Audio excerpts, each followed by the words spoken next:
নমস্কাৰ আপোনালোক সকলোকে পুনৰবাৰ আপোন চৰ্চৰ অন্য এটা ভিডিঅ'লৈ স্বাগতম জনাইছোঁ। আমাৰ অসমত হ'ব এতিয়া পুনৰবাৰ এনআৰচিৰ পুনৰ নিৰীক্ষণ। এনআৰচিৰ পুনৰ নিৰীক্ষণৰ প্ৰয়োজনীয়তা আছে এতিয়া আমাৰ অসমত। অসমৰ মুখ্যমন্ত্ৰী ডক্টৰ হিমন্ত বিশ্ব শৰ্মাদেৱে ঘোষণা কৰিছে যে এনআৰচিৰ সময়ত এনে কিছুমান মানুহ আমাৰ অসমলৈ আহিছিলে যিবিলাক মানুহে নেকি আমাৰ অসমতে থকা সন্দেহযুক্ত বাংলাদেশীসকলক এনআৰচিত নাম সন্নিবিষ্ট কৰাৰ ক্ষেত্ৰত সহায় কৰিছিলে বুলি জনাইছিলে। বহুতো এনেকুৱা সন্দেহযুক্ত বাংলাদেশীৰ নাম এনআৰচিত সোমাই পৰিছে যিবিলাক ফুল্লি ট্ৰেইন হৈ আহিছিলে, যিবিলাকক ট্ৰেইন কৰা হৈছিলে তেওঁলোকক ইয়াতে এনআৰচিত নাম সন্নিবিষ্ট কৰিবৰ কাৰণে। এই কথা মন্ত্ৰী হিমন্ত বিশ্ব শৰ্মাদেৱেই ঘোষণা কৰিছে। তাৰ পাছতে এতিয়া গুৱাহাটী উচ্চতম ন্যায়ালয়ে গ্ৰীণ ছিগনেল জনাইছে যে এনআৰচিৰ হেনো এতিয়া পুনৰ নিৰীক্ষণ কৰা হ'ব।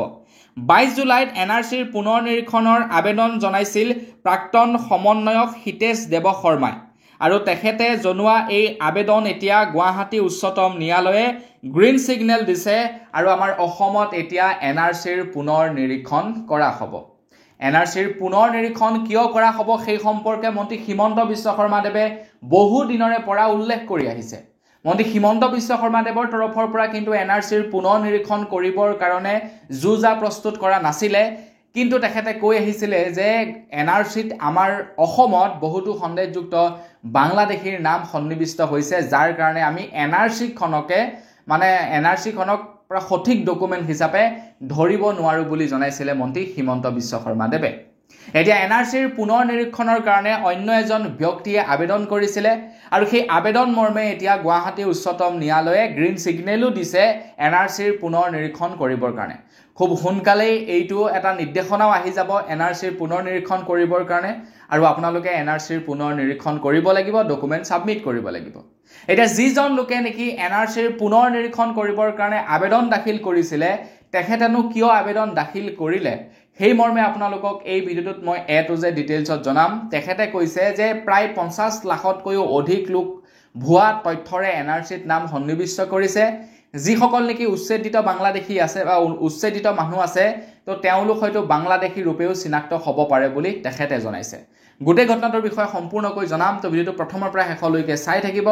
মই শ্ৰীপাঞ্জি গগৈ, আপোনালোকে চাই আছে আপোন চৰ্টছ। আহক আৰম্ভ কৰোঁ আজিৰ ভিডিঅ'। আগবাঢ়িছোঁ আজিৰ খবৰটোৰ ফালে আগবঢ়াৰ আগতেই আপোনালোকক সৰুকৈ এটা ৰিকুৱেষ্ট, যদি খবৰটো ভাল লাগে লাইক এটা কৰিবলৈ কিন্তু নাপাহৰিব। আমাৰ অসম সন্তান প্ৰাক্তন সমন্বয়ক হিতেশ দেৱ শৰ্মাই গুৱাহাটী উচ্চতম ন্যায়ালয়ত এখন পেটিশ্যন ফাইল কৰিছিলে বা এখন আবেদন দাখিল কৰিছিলে যে আমাৰ অসমত যিখন নেকি এনআৰচিৰ লিষ্ট জাৰি কৰা হৈছে বা এনআৰচিৰ যি সময়ত নেকি নাম সন্নিবিষ্ট কৰা হৈছিলে, তো সেই এনআৰচিখনত কিছু ভুল ত্ৰুটি আছে, যাৰ বাবে নেকি এনআৰচিৰ পুনৰ নিৰীক্ষণ কৰিবৰ কাৰণে নিৰ্দেশনা প্ৰদান কৰিব লাগে। এতিয়া ডাইৰেক্টলি চৰকাৰক যদি তেখেতে ক'লেগেহেঁতেন যে এনআৰচিত ভুল আছে, তো এনআৰচিখন পুনৰ নিৰীক্ষণ কৰিব লাগে, তো চৰকাৰে হয়তো তেখেতৰ কথাটো গুৰুত্ব আৰোপ নকৰিলেহেঁতেন। কিন্তু গুৱাহাটী উচ্চতম ন্যায়ালয়ে গোটেই ঘটনাটো চালি জাৰি চালে, এখন ধৰি লওক বিচাৰপীঠ বহালে, তো সেই বিচাৰপীঠৰ নিৰ্দেশনা মৰ্মে গুৱাহাটী উচ্চতম ন্যায়ালয়ে নিৰ্দেশনা জাৰি কৰিছে বা এতিয়া গ্ৰীণ ছিগনেল প্ৰদান কৰিছে। তেখেতে যিখন নেকি পেটিশ্যন ফাইল কৰিছিলে সেই পেটিশ্যনত গ্ৰীণ ছিগনেল প্ৰদান কৰিছে গুৱাহাটী উচ্চতম ন্যায়ালয়ে যে এনআৰচিৰ পুনৰ নিৰীক্ষণ কৰা হ'ব এতিয়া আমাৰ অসমত। এতিয়া কেতিয়ালৈ পুনৰ নিৰীক্ষণ কৰা হ'ব সেই সম্পৰ্কে কোৱা নাই, কিন্তু আমাৰ অসমত এনআৰচিৰ পুনৰ নিৰীক্ষণ হ'ব আৰু পুনৰ নিৰীক্ষণ কৰাব চৰকাৰৰ বাহিৰে বেলেগে কৰাব নোৱাৰে। অসম চৰকাৰে এনআৰচিৰ পুনৰ নিৰীক্ষণ পুনৰবাৰ কৰা হ'ব।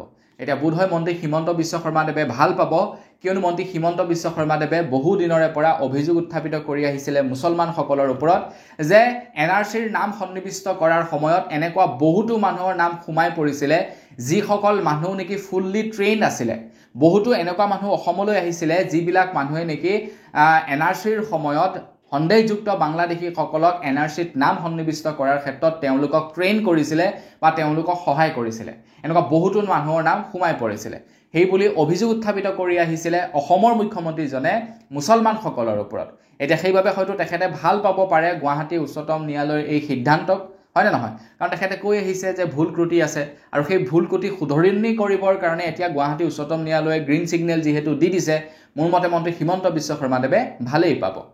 এতিয়া প্ৰাক্তন সমন্বয়ক হিতেশ দেৱ শৰ্মাই কোৱা অনুসৰি NRC পুনৰ নিৰীক্ষণ হ'লে নাম কৰ্তন নহ'ব পাৰে উচ্ছেদিতসকলৰ আমাৰ অসমত যিসকল নেকি বৰ্তমান উচ্ছেদিত হৈ আছে তেওঁলোকৰ নাম হয়তো NRCৰ পৰা বা ভোটাৰ তালিকাৰ পৰা নাম কৰ্তন নহ'বও পাৰে কাৰণ তেওঁলোক হয়তো আপোনাৰ ভাৰতৰে মানুহ ৰূপে চিনাক্ত হ'বও পাৰে যিসকলক নেকি সন্দেহ কৰি থকা হৈছে হেয়াই নহয় কিন্তু বহুতো এনেকুৱা মানুহৰ নাম হয়তো কৰ্তনো হ'ব পাৰে যিবিলাক মানুহ নেকি ভুৱা ডকুমেণ্টেৰে তেওঁলোকে NRCত নাম প্ৰৱেশ কৰোৱাইছিলে তেওঁলোকৰ নাম হয়তো NRCৰ পৰা কৰ্তনো যাব পাৰে বুলি জনাইছে চলিত NRCত প্ৰায় 50 লাখৰ নথি ক্ৰুটি ৰৈ যোৱাৰ সম্ভাৱনা আছে সুপ্ৰিম কোৰ্টত যি পেটিশ্যন ফাইল কৰিছিলে সেই পেটিশ্যনত যি নেকি গ্ৰীণ ছিগনেল দিলে সুপ্ৰিম কোৰ্টে তাৰ পাছতেই মহাবিস্ফোৰণ আনিছে প্ৰাক্তন সমন্বয়ক হিতেশ দেৱ শৰ্মাদেৱ তেখেতে কৈছে যে আমাৰ অসমত প্ৰায় 13,18,000 নথি বিসংগতিৰ সম্ভাৱনা আছে